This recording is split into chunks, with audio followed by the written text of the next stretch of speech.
Alright guys, back for another analysis. This one is Mefjus Distantia, recommended by my elite patron No Comply. Shout out to you, brother. Wicked recommendation. Like old school Mefjus.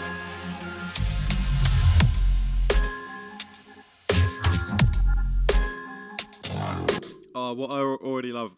So this is going back to the old school Mefjus sound, and when we get to the drop, I'll explain exactly why. But what I love about the sound design here, you've got that.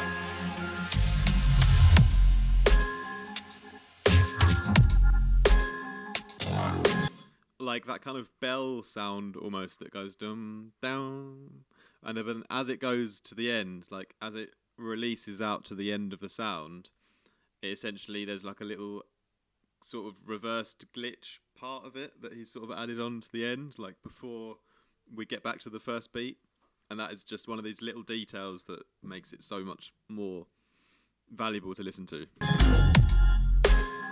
Like it kind of, you hear that bit where it kind of like speeds up and glitches, like just here, right?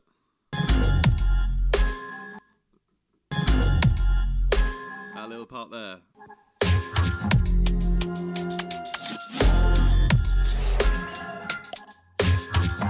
You can tell there's like a nice hip hop influence. Like I've already read before that Mefjus was like massively into hip hop and stuff, but you can tell that in his intros it's got a real like hip hop kind of shuffle.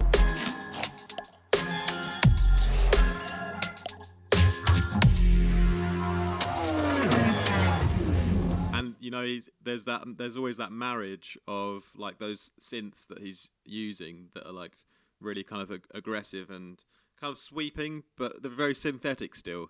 But it's been paired with these like kind of percussive sounds that are like very natural. It sounds like a human mouth or something almost.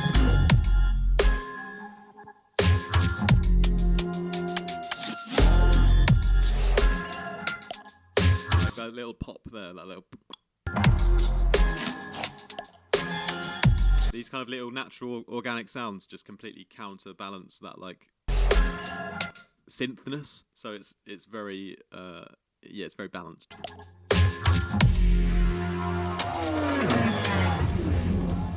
There's a glove on my microphone as well. Also got no milk for the coffee today.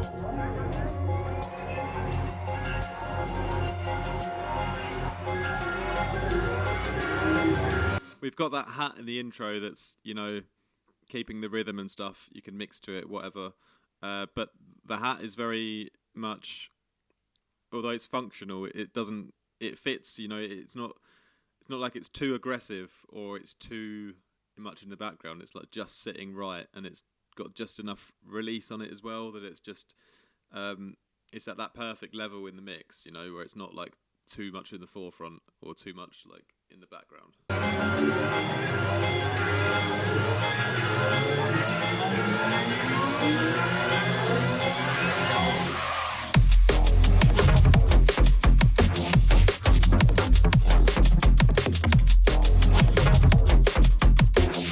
Remember the first time hearing this, I was just absolutely blown away just by the groove of the track, and this is like one of those iconic songs that defines kind of neurofunk for me, because it is literally just an explosion of funk in your head, basically.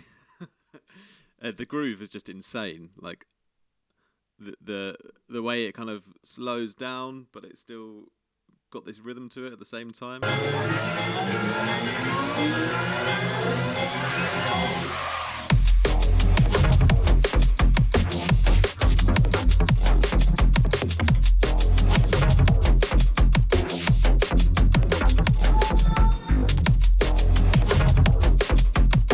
Yeah, it's just those bass stabs, and there's kind of two things that make them, well, three things actually that make them so great. Firstly is the actual sound of them. Like they're just really pleasant on the ear, you know. They're filling out the whole range.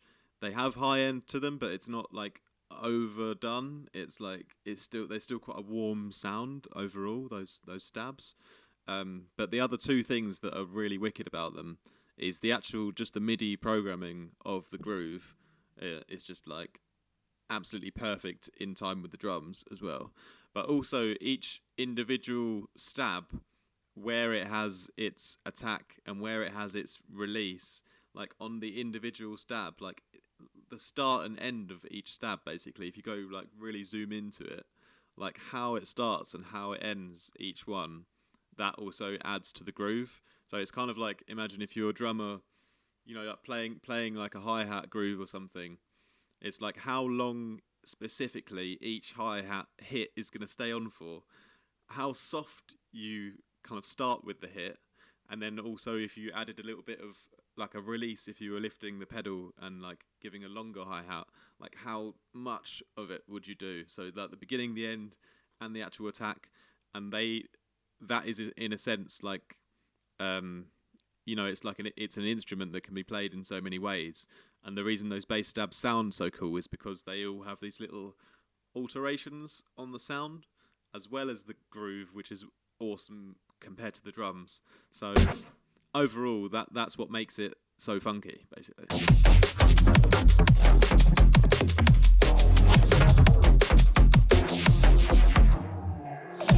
Different. If we just go back to that first part again, you've got some of them as well that are like really coming out hard to the left. So the stereo placement has been you know, done on purpose as well, so that you've got, you know, such an immersive listening experience, basically.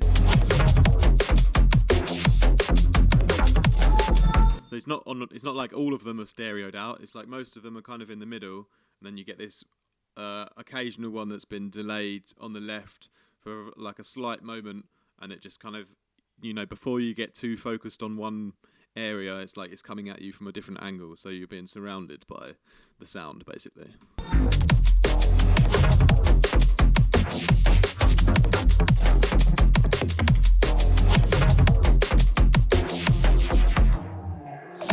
Different. Definitely was different when it first came out. I still much prefer this kind of old school sound from Mefjus. Like, he's absolutely one of my influences. When I first started making Eurofunk, it was Noisier, Face, and shortly after it was Mefjus, and then he was all over YouTube. I remember he had release after release, and I kept waiting for the next one, and I was always blown away by it. And it was this kind of time, and he was releasing this kind of music, and there was so much emphasis on like the groove and the funk of it, and I absolutely love this kind of era of Neurofunk. It really defines it for me.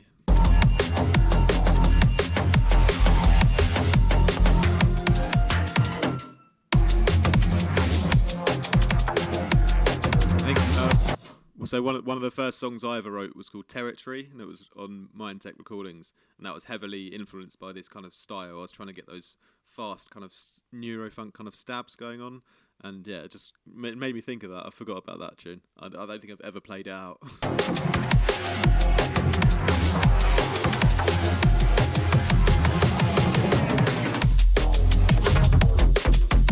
Also, what's wicked is, like, those stabs are essentially like a response to that first call, which is the like that slightly longer note you hear.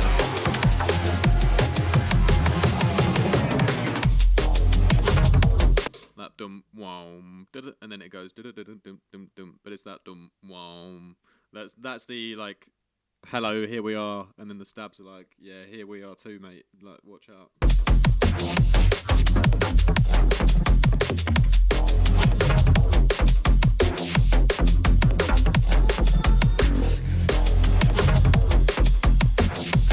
What you notice in the background as well, what keeps the track moving so much and that it never really gets boring. Obviously, there's loads of automations going on in the stabs already, but in the background, the drum kind of cymbal layers, they're the ones that are sort of quite quiet in the background. They always switch up as the section changes, you know? So you've got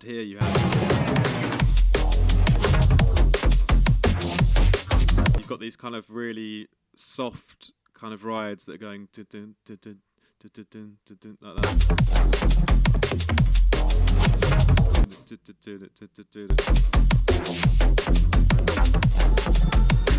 And here it changes.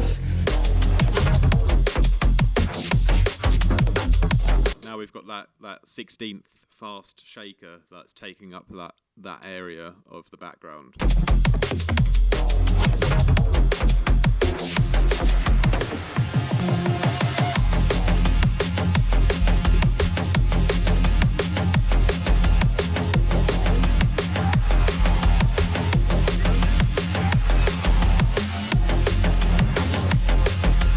Now in this section, we're essentially ramping up the energy, like we're building up towards something. So it's not like the release of funk that we had in the beginning. This is like a build-up, essentially, because the funk has been reduced and the stabs are like more repetitive. But that's okay because now we also have this background kind of riser going up. So having these two parts changed together, like, is giving it that sense of, all right, we're building towards something more now, so you better keep listening.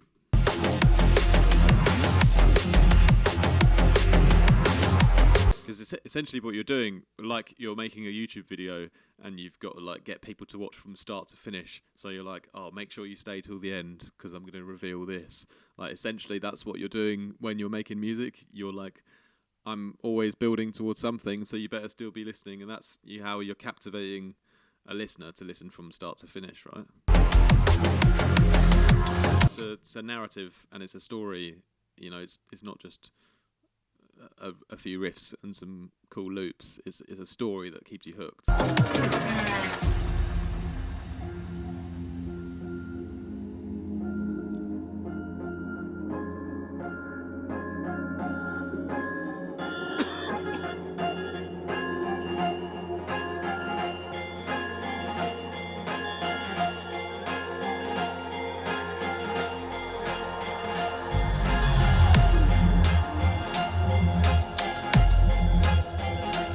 Essentially, we've just got some kind of chopped up versions of melody and things just kind of looping, just tying us over basically for this breakdown section. But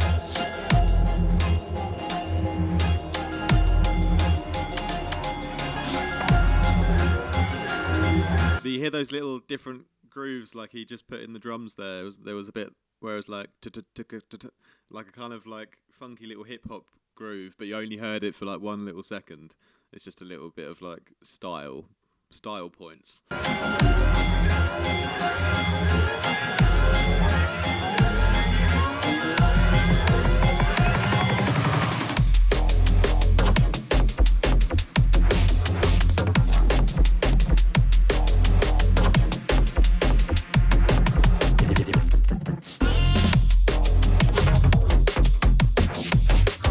So that was wicked, actually. I don't think I really listened to this part of the track much before either. Like, I'm kind of one to mix out before this point. But yeah, so that it felt like that second drop was basically like a proper remix section. It was like someone just took the track and remixed it, but he only did it for half the phrase, and then we go back into the original, which is quite a nice little compositional idea, to be honest.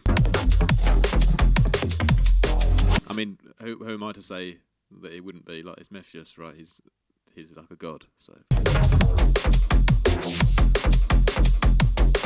Different.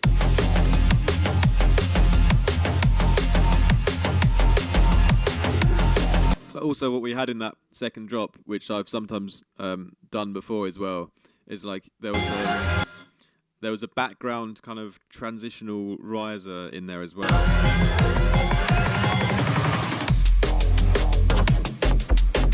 Like that white noise, you got that white noise swell that goes down, and it's like more kind of release, and it feels essentially a bit more chilled than the original first drop. So that's also cool. It's like the first drop really had the main impact of the whole song, and that was the focal point of the song. And the second drop, while it's cool and it's remixed and we're still getting heavy with it, it's got that extra kind of white noise like swell to be like, yeah, like chill a bit, like we've done the first drop already, like this is just the second one.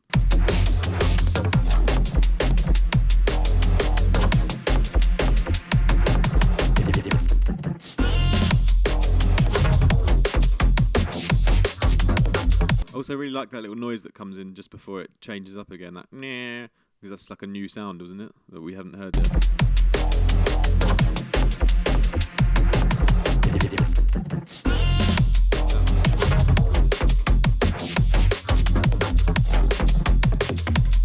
part's pretty much a repeat, I think. Different. Okay, it was different. All right, it was different. All right, different.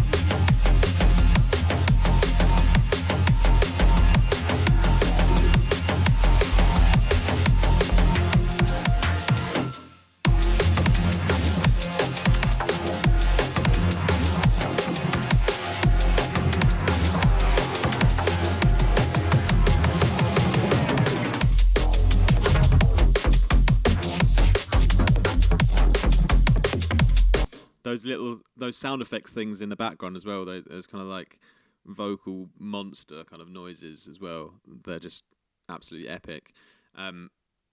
So essentially, you've got like the bass going on underneath. You've got the drums. You've got the constantly ever-changing percussion in the background.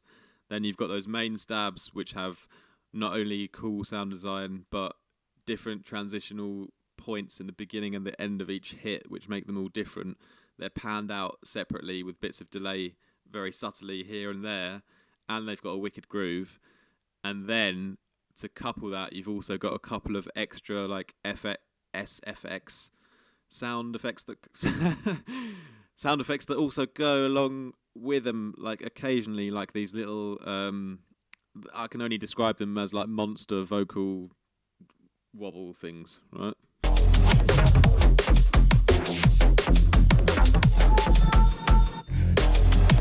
Like these kind of things, which are just like an extra at this point. Like they're like, okay, you know, we can tell that there's a lot of wicked sound design stuff going on by this point.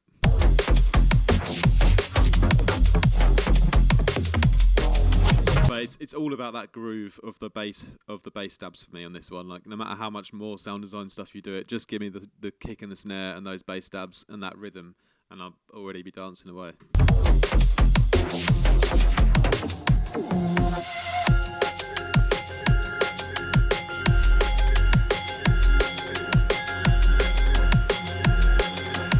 God, I love that old school tight, snappy neurofunk snare as well, just like pop.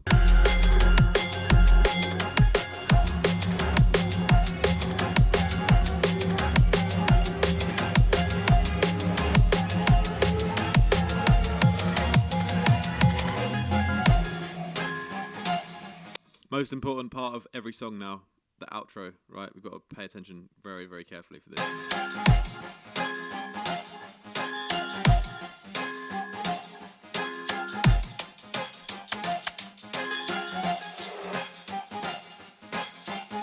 Getting very, very, very bouncy with the melody, you know?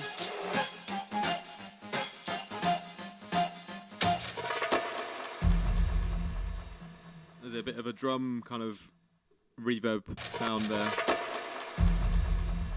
That kind of natural drum sound. We didn't have that before, so you know, save the best parts till the end. Excellent. That was Distantia. Shout out to No Comply for that recommendation. Leave a comment below what song you want me to do next. Peace out.